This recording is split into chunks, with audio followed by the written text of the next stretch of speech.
ሰላም ውድ ተመልካቾቼ በያላችሁበት ሰላማችሁ ይብዛ።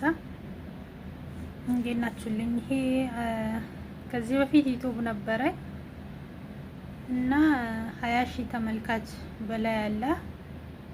ከዛን 300 ሰብስክራይብ ነበረኝ። ከዛም በቃ ተመስገን እያደኩኝ ነው 1000 ሞላለው በቃ እያልኩኝ ከዛን ምንም በማላውቀው በኩል ጥፍት አለ በመሃል ማለት ነው። ከጎግል ላይ ጠፋ ብቻ እና ይሄ ደግሞ አዲስ ነው የከፈትኩት። የእናንተን ትብብር ፈልጋለሁ።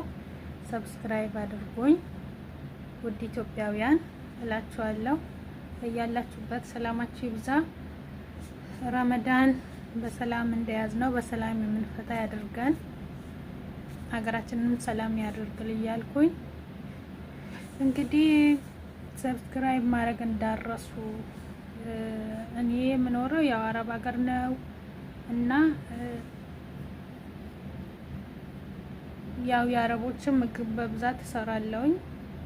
እሱን እየሰራው ነበረ ዩቲዩብ ላይ የምለቀው። ያው እንግዲህ ጠፋብኝ፣ ምንም ማድረግ አይቻልም። አሁን የእናንተን ትብብር የምፈልገው ሰብስክራይብ እንድታረጉኝና ወደ ኢንሻአላህ ቢያንስ 1000 ሰው ሰብስክራይብ እንዲያደርገኝ ፈልጋለሁ። ሰላም ሁኑልኝ እና በተለይ ደግሞ አረብ ቤት ስትሰሩ፣ በኮንትራት ቤት ስትሰሩ ከአሰሪዎቻችሁ ጋር ስትጣሉ ያው እንግዲህ መጋጨት እያለ ነው። እኔ ጆርዳን ነበር የምሰራው። በጣም ሶሪያዊ ዜጋ ነች እና በጣም አሮጌ ነች። በጣም ታስቸግረኝ ነበረ።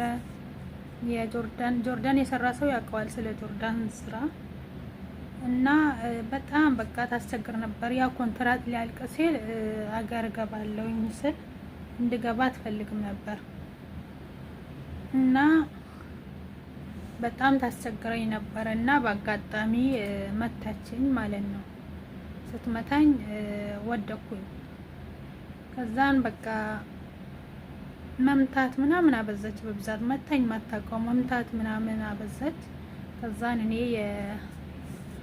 የሆነች ጓደኛ ነበረችኝ የኢትዮጵያ ኤምባሲ ስልክ ቁጥር ስጪኝ ብዬ ስላት ሰጠችኝና ደወልኩኝ። ከዛን ስደውል የፓስፖርት ቁጥር አለሽ አሉኝ። አለኝ አልኩኝ። በዚሁ አጋጣሚ ሁላችሁም አረብ የምትሰሩ የፓስፖርት ቁጥራችሁን ማወቅ አለባችሁ።